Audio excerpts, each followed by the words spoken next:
wabarakatuh.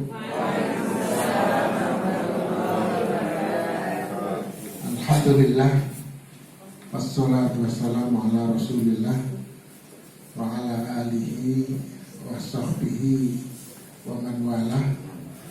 Allahumma sholli wa sallim ala nabiyyina Muhammadin wa ala alihi wa sahbihi ajma'in, amma ba'du. Bapak Ibu sekalian, jamaah pengajian Sabtu Taman Surga yang dirahmati Allah.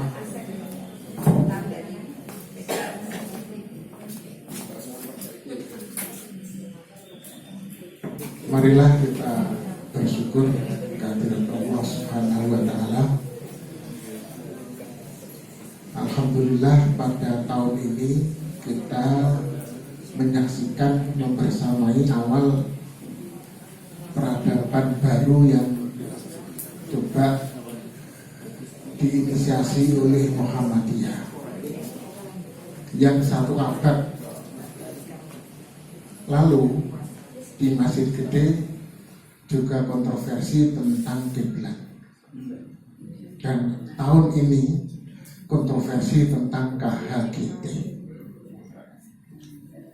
Semoga tidak 1 abad yang akan datang baru terwujud ya.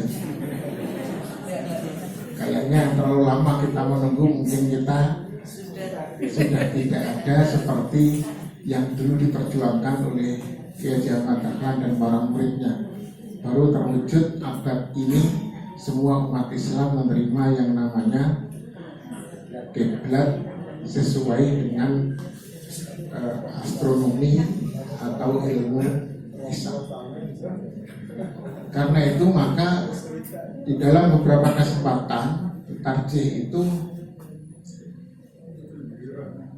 menyebut istilahnya adalah masa depan peradaban Islam, menuju 1 kiblat, 1 peradaban, ikhtiar untuk umat dan dunia. Inilah yang sejak awal diinginkan oleh Muhammadiyah. Alhamdulillah kita berada pada posisi ini, dan kita nanti bisa bersaksi di hadapan Allah bahwa kita ingin kebaikan, menyatukan dunia dengan kalender global. Apa nanti akibatnya dan dampaknya, itu yang perlu kita tahu. Salawat dan salam semoga senantiasa terlimpah pada Rasulullah Muhammad SAW. Bapak Ibu yang dirahmati Allah, ketika kita berbicara tentang kalender, ya, ini ada akar masalah. Apalagi kalender itu kan tidak mungkin dibuat tanpa ilmu astronomi atau ilmu hisab. Tidak mungkin kalender dibuat setiap 1 hari menjelang bulan berjalan. Karena kalau pakai ruqyah, pasti kalender itu baru bisa tersusun 1 bulan, 1 hari sebelum bulan berjalan, baru ada kalender.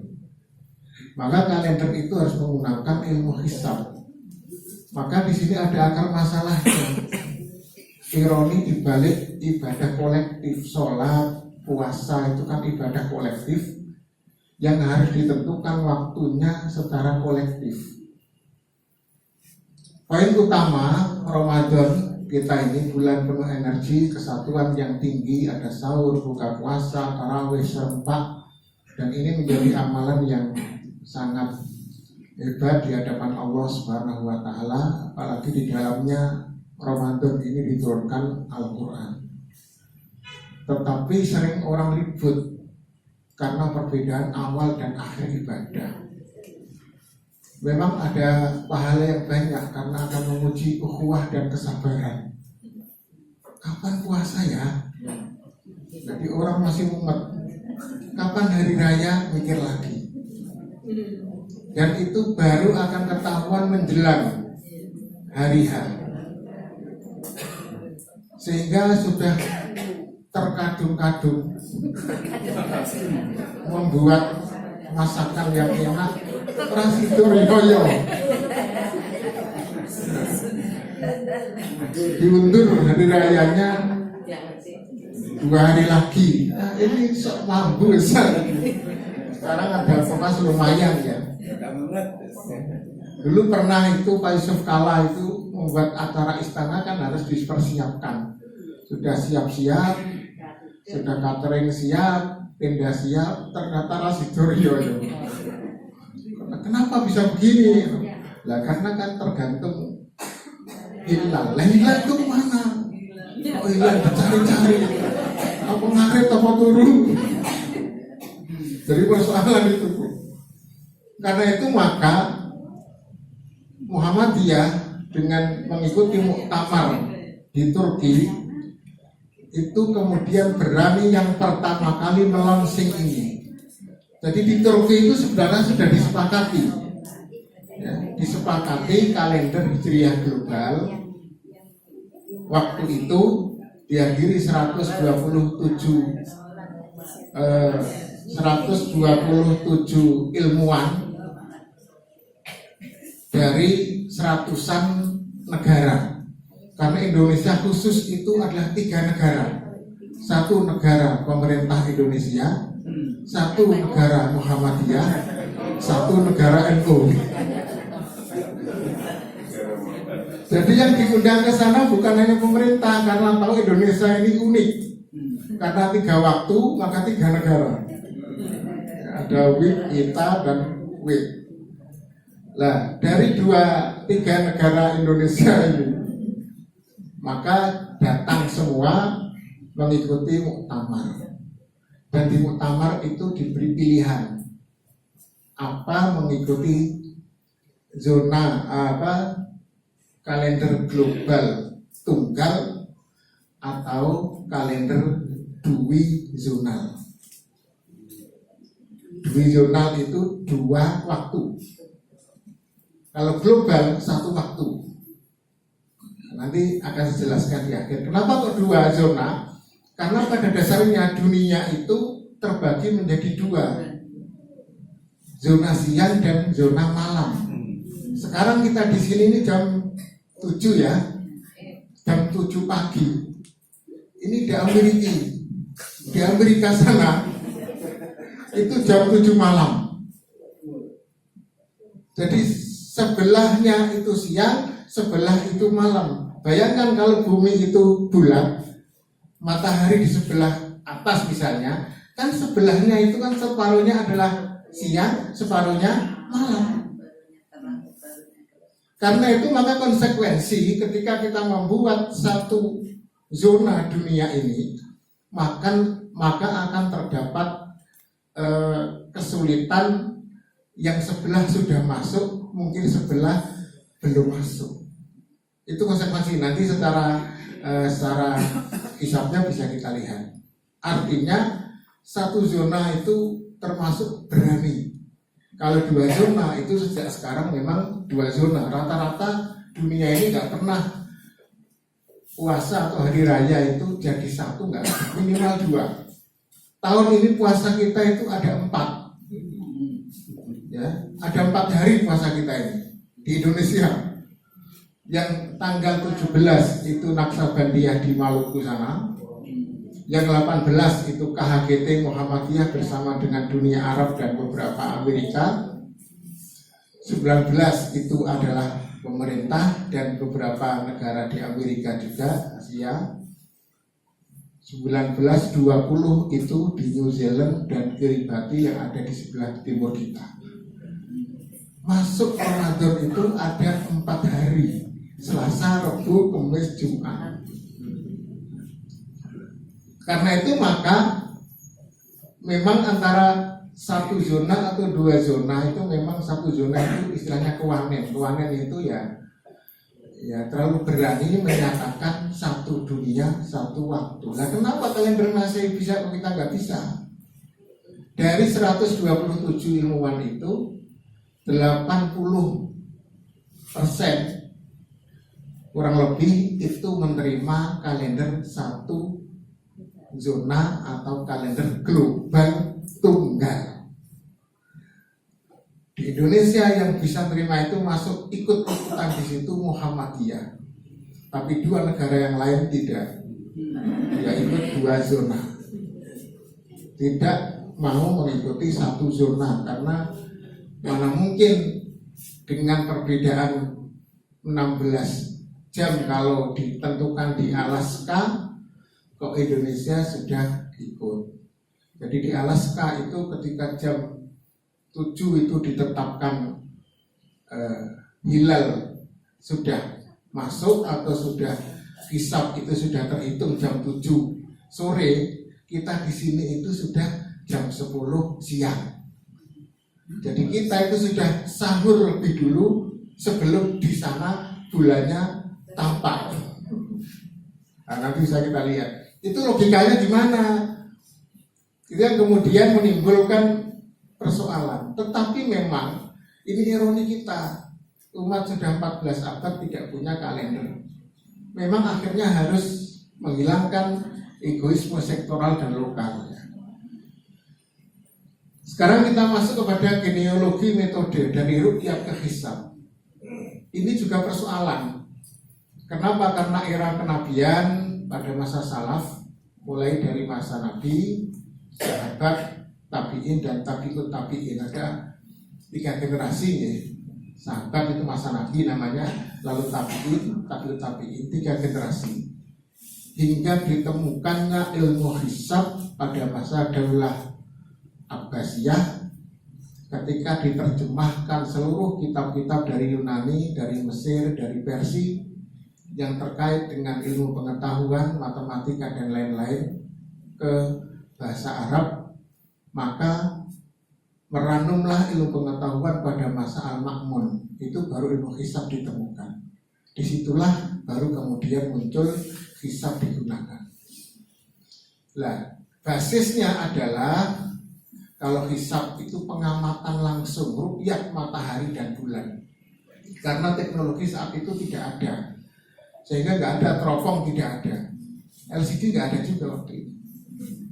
Ini baru ditemukan. Wah, ini disuruh selesai dong. Sudah muncul. Kalau melihat dari ayat Al-Quran, Bapak Ibu sekalian, baik puasa maupun sholat itu memiliki perintah yang hampir sama. A'udzubillahi minasyaitonirrajim. Faman syahida minkumus syahra falyasum. Ini jelas kata syahidah itu memang menyaksikan bulan. Tidak menggunakan kata ro'a, tapi syahidah. Tetapi hadis itu menggunakan kata ro'a. Mantro'a minkum, mantro'a minkum. Sumi luru hadihi, wafkiru liru yati. Jadi pakai ro'a. Kemudian tentang sholat juga pakai masyhudah. Aqimis sholat talidulu isyamsi ila ghasaqil laili wa qur'an al-fajri. Inna qur'an al-fajri. Jadi kalau yang untuk masuk malam itu kan mudah, masuk siang tergelincir juga mudah, tapi masuk subuh itu memang agak sulit. Makanya di dalam hadis itu kan antara isfar agak menguning atau masih golas itu akhir malam. Kalau kita antara min 20 atau min 18 itu masih perdebatan itu. Tetapi kata Allah di sini masyhuda itu bisa disaksikan, artinya bisa diukur, bisa dilihat. Lihatnya pakai apa? Dulu lihatnya Nabi mengatakan hingga benang putih bisa dibedakan dari benang hitam. Coba aja Bapak Ibu keluar besok jam 4 pagi misalnya, kalau sudah membedakan benang putih dan hitam itu bisa, berarti itu sudah fajar. Tanpa listrik loh ya. Di luar tanpa listrik, tanpa lampu, tanpa purnama. Itu makanya dari sisi ini jelaslah sebenarnya yang disuruh melihat oleh Allah itu bukan hanya puasa, tetapi juga sholat. Ini berlangsung hingga 3 abad lamanya sampai ditemukannya ilmu hisab. Gimana melihatnya untuk bulan misalnya? Karena di situ ada perputaran Jadi bulan itu berputar mengitari bumi di saat bumi mengitari matahari. Maka ketika bulan itu di antara bumi dan matahari, itu yang namanya peteng dedet sudah habis, mulai dari kalau paling bawah itu kan purnama ya, kan habis hingga sabit kembali. Bulan sabit terakhir ini, bulan sabit mau habis bulan itu artinya sudah hitam. Itu hitam itu artinya adalah bulan, bumi, matahari dalam satu titik. Kalau satu titiknya itu lintang selatan dan lintang bujur timur baratnya kok ketemu, itulah terjadi gerhana. Tapi biasanya karena matahari itu kan belok-belok dia, ya, tidak selalu di tengah, kadang ke utara, kadang ke selatan, sehingga lintang selatan, lintang utaranya kan kadang tidak sesuai, sehingga bujurnya sama, tetapi lintangnya berbeda, maka tidak terjadi yang namanya gerhana. Paham gini? Nah, maka yang namanya gerhana matahari, gerhana matahari itu pasti terjadi karena konjungsi atau ijtima. Tapi tidak semuanya konjungsi ditandai dengan gerhana. Nah, ketika gerhana itu terjadi ijtima, baru kemudian akan matahari duluan turun. Ketika matahari duluan turun di ufuk barat, bulan masih di atas, akan tampak begini. Ini yang namanya hilal. Jadi hilal itu muncul bukan matahari dari bawah ke atas, bukan ya? Mataharinya tenggelam. Ya, matahari tenggelam lebih dulu, tapi bulan masih di atas. Itu namanya adalah hilal. Karena dia itu konjungsi itu bareng-bareng dari sana, dari timur. Besok misalnya, besok itu tanggal itu bentar, bulan kalau itu tanggal 19 Maret itu konjungsi terjadi jam 8 pagi. 19 Maret besok sebelum hari raya ya. Lah, kita itu sudah tanggal 30, tapi pemerintah itu tanggal 29 ya. Itu terjadi konjungsi jam 8 pagi, bareng-bareng itu runtun-runtun ke barat antara bulan dan matahari bersama-sama, kayak dulur sumurewedi. Bareng-bareng itu antara bulan matahari. Tapi matahari itu lebih cepat karena dia memutari satu hari 24 jam, bulan itu 24 jam 50 menit. Sehingga dia lebih cepat, maka dia nyalip. Nah, ketika dia sebelumnya kan, hari sebelumnya kan dia di belakangnya bulan. Pas jam 8 itu nyalip. Ketika nyalip itulah terjadi namanya konjungsi. Sayang tidak saya kasih filmnya ya, biar tahu nyalipnya itu gitu ya. Tapi lambat. Lah, Indonesia itu karena jam 8 pagi, ketika matahari tenggelam, bulan sudah tinggi, itu 3 derajat di Aceh. Di Arab Saudi itu 4 derajat ya. Karena itu maka bulan ini sudah tinggi. Kemungkinan kalau saya yakin pemerintah 90% itu tanggal 20. Hanya sekarang tidak berani menyatakan karena basisnya adalah ruqyah. Orang wanin DCI kerso. Tapi secara ilmu kelihatan tanggal 20. 2 tahun yang lalu itu 3 kurang dikit saja dicari orang yang bisa melihat di piting-piting mana. Pokoknya harus ada yang lihat pokoknya. Harus ada yang lihat, kalau nggak lihat nanti lah perkara nanti. Nah, beda kalau bulan itu ada di belakangnya. Namanya ini adalah tanggal tua, tanggal pertengahan atau tanggal 14-15 antara itu. Tapi nggak bisa kita katakan bahwa gerhana bulan itu pasti tanggal 15, nggak bisa. Bisa 14, bisa 15-nya antara itu. Karena 14-15 itu kan selisihnya itu sangat kecil.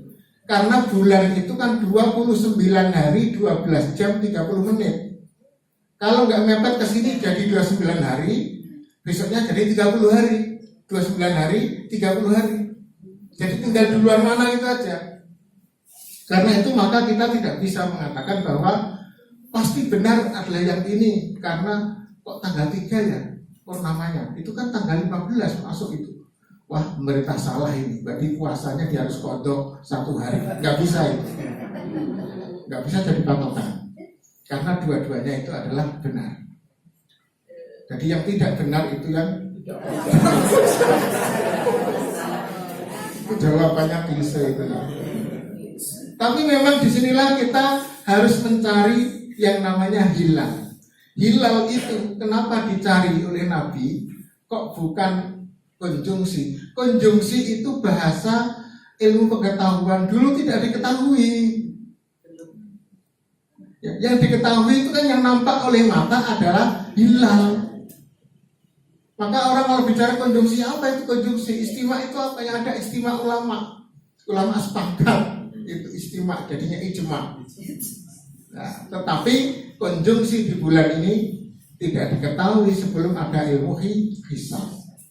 Yang muncul dulu adalah yang namanya hilal. Ini adalah kasus untuk menentukan bulan harus lihat langsung waktu itu.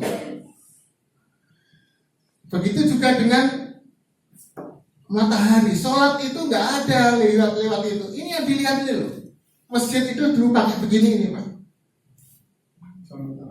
Ini namanya jam matahari. Ini kalau ini di masjid nggak tahu mana ini. Ini masjid Magelang ini. Karena jelas ini ada waktu asar, waktu duha, waktu apa. Ini kan kelihatan oleh matahari itu. Kalau pas nanti duhur itu agak sedikit ke timur ya. Kayaknya masjid Bapak Ibu perlu dikasih ini.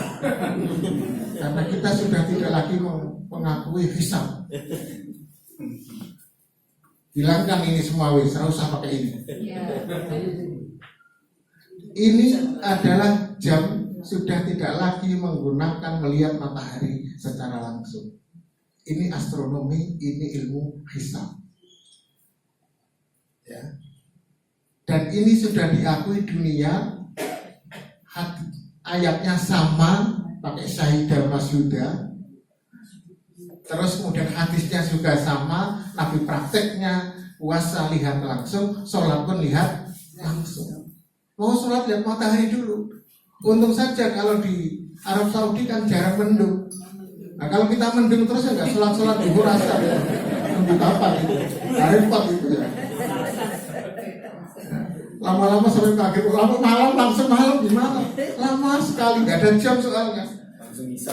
Nah, sekarang ini tidak ada jam. Karena itulah maka inilah yang namanya paradoks penerimaan sholat vs puasa. Di masyarakat umat Islam seluruh dunia itu ada paradoks. Umat Islam sudah 100% menerima hisab murni tentang sholat ini, tidak ada sengketa meski tidak lagi meruqyat matahari secara manual, sudah oke. Tapi waktu puasa masih terbelenggu pada ruqyat fisik di lapangan. Padahal dasar perintahnya sama, observasi benda. Ini persoalan, dan ini yang mau dipecahkan oleh Muhammadiyah. Dia berani sendirian, di mana negara-negara yang lain masih belum berani mengeksekusi apa yang sudah diputuskan tahun 2016. Memang Muhammadiyah itu melete kok ya, melete namanya. Bahasa Jawa Timurnya itu melete. Kalau bahasa Lamongannya itu megilan. Ada orang Lamongan nggak sih? Lamongan itu megilan. Megilan itu gila gitu loh Pak ya. Gila, nampak gilan. Gila. Kalau ini gilani ya. Kalau gilani kan jelek. Kalau megilan itu malah menakjubkan. Megilan. Jika hisab sudah menjadi hakim bagi kebenaran ruqyah, menolak klaim di bawah kriteria, mengapa tidak langsung hisab saja? Sekarang orang misalnya kriteria 3 derajat. Ya. Ketika 2 derajat, kok ada orang melihat itu nggak diterima. Alasannya apa? Karena belum 3 derajat. Lah sudah tahu begitu kok dilihat ngapain udah derajat diterima kalau melihat. Itu kan lelucon abad ini. Maka kemarin ketika Arab Saudi itu kan punya kalender Ummul Qura, kalendernya itu sama dengan Muhammadiyah, dulu itu Wujudul Hilal. Dan ketika dia ke KHGT itu gak berubah karena Wujudul Hilal itu kan memang kriteria yang paling kecil 0+. Hanya beberapa bulan saja yang bisa berbeda dengan KHGT. Kemarin itu sebenarnya kalau Pak Wujudul Hilal maka kita berbeda dengan Arab, kita sama dengan negara karena memang waktu itu konjungsinya jam 7 malam sehingga belum terjadi konjungsi. Seharusnya memang bulan Syakban itu 30 hari, kita di tanggal 19 itu kalau Wujudul Hilal. Tapi kan Wujudul Hilal sudah kita tinggalkan, mutlak lokal. Dia kan sudah naik tinggi dengan sayapnya ke global, tidak lagi di bawah bumi Indonesia tapi di atas dunia. Karena itu maka Muhammadiyah lalu menggunakan kriteria berbeda. Meskipun Indonesia belum wujud, karena global sudah ada bulan itu, maka kita sudah puasa. Nah Arab itu dia mengikuti kalender dia, bukan belum KHGT itu Pak. Kebetulan sama saja. Kalau Arab itu kita ditolong oleh Arab betul ini. Kalau Arab itu berbeda, wah banyak Muhammadiyah itu. Betul-betul banyak. Kebetulan Arab itu kan 2 derajat kriterianya, ya. Tetapi kalau ada orang yang melihat itu diterima. Lah kemarin tanggal 17 melihat hilal 17 Februari itu hilal cuma 0,6 derajat, satu aja nggak ada di Arab. Tapi ada sebuah tempat bisa melihat, melaporkan, mau disumpah dan dipercaya oleh negara, maka jadilah Arab, kemudian negara-negara yang lain ikut, jadinya banyak negara di Timur Tengah yang tanggal 18 puasanya. Ini kan pertolongan Allah yang luar biasa itu. Untung saja ada yang aku melihat. Gak tahu dia tahu benar, gak tahu kita tahu. Yang penting ada ngaku cukup sudah itu. Itulah kelemahan memang rukyat itu kan ada yang ngaku. Ya. Dari orang ngaku itu kan banyak hal ya, banyak faktor. Yang penting ngaku, masalah tahu nggak tahu sebenarnya kan Allah yang tahu dengan dia. Kayak cerita orang tua itu ada yang melihat hilal pada masa sahabat. Ini kayaknya bendera ini kok mudah. Cina saya. Ini nggak apa-apa Mas. Oh itu juga terdaftar. Ya, biar enak. Saya mana tadi ya? Orang tua. Oh ya, dia itu orang tua melihat hilal Pak. Katanya itu hilal. Yang muda itu nggak ada yang tahu mana ada hilal, nggak ada hilal. Coba Pak. Lalu diusaplah alisnya begini. Mana ada? Sudah nggak ada. Ternyata hilalnya alisnya yang putih. Nah itu repot kalau itu. Karena itulah maka memang kenapa sholat itu sudah bisa menerima, kok puasa nggak mau? Sudah mau menerima hisab, tapi hanya dijadikan sebagai validasi untuk menentukan di mana letaknya, berapa kriterianya. Justru malah menghalangi hilal itu kelihatan. Seharusnya hilal itu bisa kelihatan gara-gara hisab, malah tidak dianggap kelihatan. Itu kan aneh. Cakung itu tiap tahun itu lihat hilal, nggak tahu hilal yang mana yang dia lihat. Tapi Cakung nggak pernah diakui oleh pemerintah bahwa mereka melihat hilal. Pernah kasus tahun 99 kayaknya terus 2000 ya Gus Dur itu NU itu bareng Muhammadiyah, pemerintah sudah menetapkan, tapi NU pas malam hari itu kan lama sekali ya. Jadi pemerintah itu mengatakan tidak melihat sehingga kita lusanya hari raya, diputuskan pemerintah isbat. Tapi NU Jawa Timur itu jam 10 malam ada pengumuman hilal terlihat. Akhirnya dia transfer kepada pusat PBNU dan kebanyakan lalu mengikuti. Akhirnya pemerintah sendirian dia berhari raya di kantornya masing-masing. Muhammadiyah itu sama. Itu kesepakatan yang luar biasa antara NU dan Muhammadiyah. Ya sekali itu. Ya lumayan lah pernah sepakat ya. Jadi sekarang yang namanya ru'yat itu, hisab itu hanya dijadikan sebagai bumper saja, bukan sebagai ilmu. Kemudian 10 menit fisik memadam. Nah ini matlak global ini kan jumhur ulama ya. 5 menit lagi nanti biar ada pertanyaan kalau ada. Kemudian Ibu Hanifah, ini semua mengakui tentang matlak global itu. Syafi'iyah kenapa waktu itu dia lebih sepakat dengan lokal? Karena memang keterbatasan komunikasi. Hadis Quraib ini kan repot karena nggak komunikasi. Ya, hadis ini Quraib dari Damaskus kan nggak tahu kalau puasa itu sudah hari Jumat. Ternyata sudah ada bulan di sana. Ibnu Abbas puasanya hari Sabtu. Quraib itu pertengahan bulan baru pulang, kan nggak tahu. Tapi ada hadis Nabi itu pernah membatalkan puasa karena ada laporan dari saudagar dari Damaskus, Syria. Dalam hadis itu dia pulang, Nabi sudah sudah puasa terakhir itu, sudah nggak kelihatan hilal atau nggak kelihatan. Kita puasa lagi hari yang ke-30. Siang hari jam 10 saudagar datang dari barat. Dia mengatakan sudah hilal, kami lihat semalam di sana. Ya sudah kalau gitu kita semua berhari raya, batalkan puasa, kita sholat hari raya jam 10 pagi. Kenapa itu terjadi? Ya karena memang Nabi waktu itu komunikasi alatnya belum ada. Jadi menerima dari barat lebih duluan. Arab Saudi sudah duluan malah dicaci maki oleh orang Indonesia. Katanya, apa menurut Arab kita bukan orang Arab, ya sudah nggak apa-apa. Kita bukan orang Arab. Kalau ya Arab hati genah. Nah, karena itulah maka KHGT ini solusi peradaban, bukan proyek sektoral. Ini hasil istihad tahun 2016, kalender unifikatif, dan itu juga menyelesaikan nanti wukuf di Arafah. Kalau global kan semua satu tanggal, satu hari. Tidak ada lagi persoalan apa wukuf kok sekarang sudah hari raya di Arab kok. Orang sudah selesai wukuf baru puasa wukuf di Arafah. Itu kan masalah. Kalau global kan selesai sudah. Itu juga persoalan ya. Nah sekarang memahami transfer ini. Logika unity of matla itu logikanya adalah bumi karena satu kesatuan.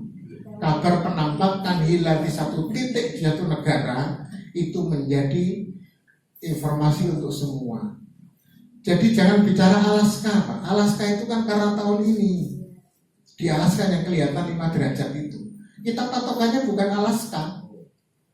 Patokannya di wilayah dunia manapun, kalau bulan sudah 5 derajat dengan elongasi 8 derajat, maka besok itu sudah tanggal baru. Dengan syarat di New Zealand sudah terjadi konjungsi sebelum fajar. Maka syaratnya 2 ini, ya, terjadi istimak konjungsi sebelum fajar di Selandia Baru, lalu ada income rupiah terpenuhi di negara manapun sebelum jam 24.00 GMT dengan tinggi minimal 5 derajat dan elongasinya 8 derajat. Ini nggak usah dipikirkan lah, jajan mumet dah nanti. Intinya 2 inilah yang menjadi standarnya. Jadi 2 standar timur dan barat. Kenapa? Karena penampakan yang paling awal kan di timur, tapi nggak meninggalkan yang di barat dan meninggalkan yang timur. Selandia Baru ini kan dunia itu terbentang segini loh luasnya. Mulai dari yang paling barat ini Amerika, kemudian Alaska paling barat itu, lalu Amerika, kemudian kita Amerika di sini, lalu Selandia Baru paling timur sana. Nah, batas idealnya, internasional deadline-nya itu seperti ini. Ini batasnya. Yang sebelah kanan itu adalah barat, yang ini timur. Ini batasnya, batas tanggal, batas hari di sini ini. Ya. Sehingga selisih paling banyak 24 atau 20 jam dari yang paling timur ke paling barat ini. Kiribati yang ada di tengah liuk-liuk itu, nah ini Kiribati itu ya, yang paling di sini. Ini tambahan karena itu ada sendiri pulau yang jadi Hawaii dengan Kiribati itu adalah batas sebenarnya. Hanya memang Samoa ini dia juga ternyata ikut yang barat. Sementara pinggirnya Tonga itu bersebelahan itu. Ini kan perbatasan internasional. Ini memang kita masih ikut batas yang diakui oleh internasional. Tetapi sekali lagi Bapak Ibu sekalian, kriteria itu bisa aja nanti berubah. Yang penting kita menyatu, silakan dibahas. Pokoknya kita menyatu, mau di batas manapun nggak apa-apa. Teman-teman ada yang usulkan dari ahli hisab non Muhammadiyah itu, kenapa batasnya tidak Arab Saudi saja ke barat? Jadi Arab jadi batas penemuannya. Loh itu malah berapa negara nanti kena batas itu repot juga itu. Ya. Sehingga nanti berbeda antara Indonesia dengan Arab Saudi akan beda terus harinya. Kenapa? Batasnya di situ. Agak sulit. Ini kan Samudra Atlantik soalnya. Hanya negara-negara tertentu dari juga nggak banyak Islam yang nggak usah dipikirkan. Nah ini modelnya ini ya. Oleh karena itu sekalian, ini refleksi aja, kita amat dahlan dulu pernah tentang ini dan kita sekarang perlu mengedukasi kembali dengan KHGT ini. Penutup, yaitu penggunaan sains sebagai alat memperkuat ketaatan kepada Allah. Energi umat tidak lagi habis untuk perdebatan hari raya di medsos, melainkan dialihkan untuk membangun ekonomi dan pendidikan. Visinya ada seluruh dunia mulai puasa dan merayakan Idul Fitri di hari yang sama, menghadap kiblat yang sama, dalam frekuensi waktu yang sama. Meskipun memang jamnya berbeda. Seperti itulah Bapak sekalian, ya. Semoga bermanfaat. Assalamualaikum warahmatullahi wabarakatuh. Waalaikumsalam warahmatullahi wabarakatuh. Alhamdulillah, matur nuwun Ustaz Muhammad Ismail sampun dar sabda babagan KHGT. Monggo Bapak Ibu ingkang badhe nyuwun pirsa nggih. Ustaz,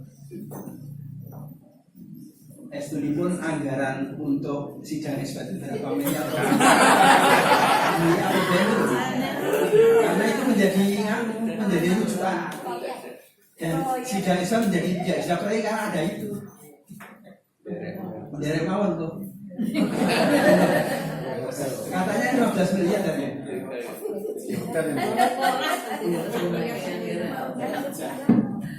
Yang jelas kalau digunakan beli soto di Gamping ya, bukan turah, banjir. Tapi berapa itu harus dilihat di dalam penganggaran dan prakteknya. Cuman memang begitu itu kan tidak pernah dinyatakan secara clear, karena itu kan menyangkut ya itu kebutuhan dan kepentingan banyak pihak. Tetapi yang jelas bahwa negara punya kewajiban untuk melindungi dan memfasilitasi keberagaman umat itu ya. Karena masih ada yang berkepentingan ke isbat dengan anggaran segitu, ya negara punya kewajiban. Hanya itu aja bahasanya, ya ada kewajiban untuk itu. Kecuali nanti kalau sudah kesadaran umat sudah tidak butuh lagi, misalnya ya nggak apa-apa. Cuman memang ya agak iman-iman kalau itu di. Saya pernah isbat itu di mana itu? Di NTT pas awal Ramadan sama di NTT itu disebut atas nama karena waktu itu PP sosialisasi takjih pas sampai sana itu sampai menjelang Ramadan pulang baru tanggal 2 baru pulang ke Jogja. Nah ikut isbat itu memang mewah. tapi saya nggak dapat amplop waktu itu. Jadi nggak tahu diberi berapa, nggak tahu saya. Kalau diberi saya akan sampaikan, tapi kan nggak diberi ya nggak tahu. Buatan di amplopi ditransfer tak? Belum ada terus benar. Nah ternyata begini. Padahal hilal itu kan di barat. Ketika barat itu sudah dilihat saja, Aceh aja nggak usah banyak itu. Cukup di Aceh saja kelihatan, atau yang agak barat sedikit ke timur nggak apa-apa. Lah ngapain sampai timur juga melihat, itu kan jelas tidak kelihatan. Itu kepentingannya itu melihat. Itu lebih irit sudah. Mungkin difasilitasi, tapi bagian yang pasti saja di barat. Itu lebih irit sebenarnya. Kalau fasilitasi, kalau mau efisiensi. Tapi negara saya kan negara yang kaya. Masa itu aja efisiensi. Ya sudahlah, kita terima saja. Yang penting kita harus mengajak umat untuk melihat ini persoalan bersama agar menjadi satu. Masalah harta, masalah uang itu masalah lain itu. Ya, monggo kalau ada yang lain. Monggo ada pertanyaan lagi. Saya sering ditanya Ustaz untuk perbedaan ini. Muhammadiyah ini taat ulil amri ya. Tanggapan gimana? Tentang ulil amri ada dua pembahasan. Yang pertama adalah a'udzubillahi minasyaitonirrajim. Ya ayyuhalladzina amanu atiiullaha wa atiiur rasul wa ulil amri minkum. Dari ayat ini memang ketaatan yang mutlak itu hanya pada Allah dan Rasul dengan kata-kata atiiullah wa atiiur rasul. Wa ulil amri minkum itu tanpa atiiu. Atofnya itu adalah dan ulil amri tanpa ketaatan yang mutlak. Ketaatan yang mutlak itu apa? Ketaatan yang tanpa perlu berpikir, tidak ada pilihan bahwa Quran dan Sunnah harus kita taati. Tapi ketika ulil amri, maka itu banyak faktor, banyak pertimbangan yang perlu kita pertimbangkan. Yang pertama. Yang kedua, ulil amri itu siapa? Di dalam seluruh tafsir, bahkan juga di dalam kitab Siyasah milik Al-Mawardi misalnya, bahwa ulil amri itu adalah orang-orang yang memiliki otoritas. Otoritas itu apa? Otoritas itu adalah dia memiliki kompetensi, profesionalitas, kemampuan, dan punya hak hal seperti itu. Maka ketika bicara tentang ulil amri Indonesia, seluruh bangunan yang berkaitan dengan administrasi negara kita harus taat. Maka termasuk Muhammadiyah itu mengatakan nikah sirri itu tidak sah. Meskipun tidak secara eksplisit, dia mengatakan nikah itu sah kalau dicatatkan di kantor KUA. Gitu, berarti kan selalu tidak sah. Itu ketaatan Muhammadiyah pada ulil amri karena administrasi. Karena itu hak dari pemerintah. Sementara agama menentukan ibadah itu ditetapkan oleh undang-undang dan tidak ada kesepakatan di antara umat Islam Indonesia, DPR, pemerintah bahwa harus mengikuti pemerintah, nggak ada kesepakatan. Bahkan pemerintah mengatakan bahwa perbedaan itu rahmat, silahkan saling toleransi. Artinya di dalam ketentuan pokok undang-undang pun tidak ada, di dalam kenyataannya pun tidak ada. Karena itu maka ulil amri di sini otoritas untuk ibadah kembali pada masing-masing individu dan kelompok organisasi yang menaunginya. Ketika pemerintah melakukan sebuah sebuah pemaksaan, itu dia telah melanggar undang-undang. Pasal 29 ayat 1 dan ayat 2. Dulu saya hafal, sekarang saya nggak hafal lagi. Padahal warga negara itu untuk mengikuti dengan keyakinan masing-masing kan gitu. Itu dia melanggar. Ya, sehingga tidak bisa jadi alasan bahwa harus ikut ulil amri, karena ulil amri sendiri sudah menyerahkan. Untuk hal ini nggak ada ulil amri. Ya. Satu yang tentang ini ya, yang kedua tadi tapi A ini, yang B bahwa berkaitan dengan hari raya itu pun sejak masa pasca Nabi itu atau pasca khilafah itu kan sudah perbedaan masing-masing. Negara-negara yang tidak ada pemerintah Islam itu diaturkan sendiri. Amerika, Inggris ikut siapa? Pemerintahnya nggak ada juga. Ulil amrinya mereka siapa? Ulil amrinya komunitas mereka. Maka kalau kita mau sekarang ulil amri sekarang, ya kita sepakati KHGT itu ulil amrinya sekarang. Biar dunia menjadi satu, meskipun butuh waktu. Ya kalau nggak 1 abad ya setengah abad lah. Yang penting langkah pertama harus dimulai. Bahwa langkah berikutnya sampai kapan? Wallahu a'lam. Monggo ada yang lain satu lagi. Monggo Ustaz Subandi. Assalamualaikum warahmatullahi Wabarakatuh. Tadi di metode KHG tadi disebutkan bumi itu terbelah dua, waktu ujung timur dan ujung barat. Seandainya hilal itu terjadi pada ujung barat, misalnya di tepi pantai benua Amerika, kemudian apakah ini kemudian sudah harus tanggal 1 karena sudah di tepi barat dan di ujung barat waktu, bagaimana masih? Oke, ini pertanyaan yang penting ini. Kemarin tanggal 17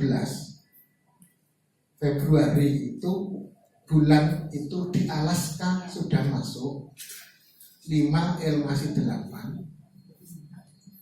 Karena kecil itu minimal dan itu ada perbedaan dengan Turki karena Turki menggunakan ada geosentris dan toposentris. Jadi toposentris itu berdasarkan kepada tapak, ya. Kalau geosentris itu pada bumi. Muhammadiyah menggunakan lebih 19 karena itu Turki. Artinya kalau belum masuk itu nggak bisa dipaksakan kita tanggal 18. Jadi ketika belum 5 derajat dengan elongasi 8 derajat dan ketika New Zealand itu belum terjadi istimewa sebelum fajar, maka bulan harus istiqmal, baru besoknya lagi adalah bulan baru. Tapi telah diteliti oleh Muhammadiyah kembali, ternyata kita sudah masuk. Waktu itu perdebatannya di antara kita, mohon maaf ini ya, ini memang internal kita, tapi nggak apa-apa. Karena itu perdebatan. Ya. Kita mau menganulir kalender yang sudah kita buat, yang itu semua 19, ya. Tetapi kita kehilangan momentum untuk melakukan ketepatan terhadap teknologi astronomi yang memang itu yang tepat seharusnya 18, atau kita ikut 18 tetapi kita akan menganulir sekian keyakinan orang warga Muhammadiyah secara khusus. Yang ketiga, kita akan berbeda dengan Turki induknya. Wah, ini pilihan yang sangat berat itu. Kalau saya mengatakan kenapa nggak bisa bertahan? Oke lah, kalau sudah terlanjur 19 ini, ya sudah, kita ke 19 itu kita mulai besok lagi aja kriteria itu. Tapi di teknologi teman-teman di bagian yang eksak itu nggak bisa. Ini adalah sudah mengikuti standar dan kita masuk karena standar kita lebih valid daripada Turki. Wah, sudah akhirnya terbelah. Tapi akhirnya memilihlah dengan sekian banyak konsekuensi, dua-duanya punya konsekuensi. Akhirnya kita akan menganulir kalender kita sendiri. Dan itu banyak pertanyaan dari daerah. Bopeng-bopeng wajah Tarsi itu, yang ini, yang itu. Artinya bahwa tetap ada kriteria. Maka kemarin kalau nggak tercapai, Sya'ban itu jadi 30 hari. Sebenarnya sama dengan ru'yat. Cuma ru'yat itu kan visibilitas langsung kelihatan. Kalau ini kan perdebatan dalam hitungan. Jadi teorinya yang kita perdebatkan berbeda itu. Nah, kalau kita sudah masuk, kok sengaja kemudian kita undur 1 hari Apa nggak dosa kita? Kalau udah gitu dipotong ini. Kriteria sudah kita buat, ini masuk kok kita undur, dosa nggak itu? Wah, ya juga. Kalau kita sudah keyakinan masuk kok ya, ngapain kita undur? Ya sudah, konsekuensinya itu masalah sosialisasi aja. Secepatnya beritahukan pada umat bahwa kita dianulir kalendernya maju 1 hari. Berani, lah udah. Untuk besok, nah besok ini di tanggal 29 Ramadan itu tanggal 17 Maret. Itu belum terjadi yang namanya konjungsi. Sehingga 58 itu adalah setelahnya sangat terpenuhi waktu itu di tanggal 19 Indonesia saja itu sudah 3 derajat, di sana itu 8 derajat saking tingginya. Gak usah diukur lagi karena sudah tanggal 30 Ramadan. Jadi logikanya hampir sama sebenarnya dengan ru'yah. Nah, kita itu kan gonjang-ganjing itu kalau kita menggunakan ini, kita dipastikan beda dengan negara karena Indonesia itu belum wujud. Wujud kan Indonesia, tapi bulan itu dunia itu sudah wujud. Jadi patokannya bukan Indonesia, tapi bulan itu sudah wujud secara internasional. Hari itu sudah bulan baru. Bahwa terjadinya memang duluan yang barat kelihatannya itu, tapi kelihatannya baru besoknya kita sudah mulai awal karena pada dasarnya karena hari itu mulai dari timur. Tapi di hari yang sama bulan itu sudah terlihat. Nah, itu memang ya semoga saja kriteria ini kan terus digodok ya, tetap membutuhkan berbagai macam penguat. Apa yang disampaikan teman-teman dari peruqyah atau penghisap yang lain, asal hisapnya bukan hisap hakiki ya, kita pertimbangkan untuk kemudian kita kuatkan di sini. Saya itu langsung ada pertanyaan seperti Prof. Agus, ada Prof. Susikna, saya ada Wostono. Itu saya berdiskusi dengan mereka itu yang memang di antara kita itu menguatkan ini. Kriteria itu sudahlah kriteria memang ini yang kita ambil. Nanti sambil terus kita akan perbaiki itu. Begitu. Kalau tidak kita mulai, tidak akan sampai. Silahkan nanti umat biar melihat. Dan sekarang alhamdulillah Pak, orang diskusi di medsos itu bukan lagi ru'yah dan hilal. Ilmunya sudah naik astronomi sekarang. Gara-gara KHGT itu sudah bahas IDR, sudah membahas kemudian fasilitas hilal, mobilitas, kemudian dunia timur, dunia barat. Diskusi dunia maya itu sekarang jadi ilmuwan semua orang Indonesia ini. Luar biasa. Meningkatkan taraf keilmuan masyarakat terhadap ilmu pengetahuan dan teknologi. Terima kasih. Assalamualaikum warahmatullahi wabarakatuh. Waalaikumsalam.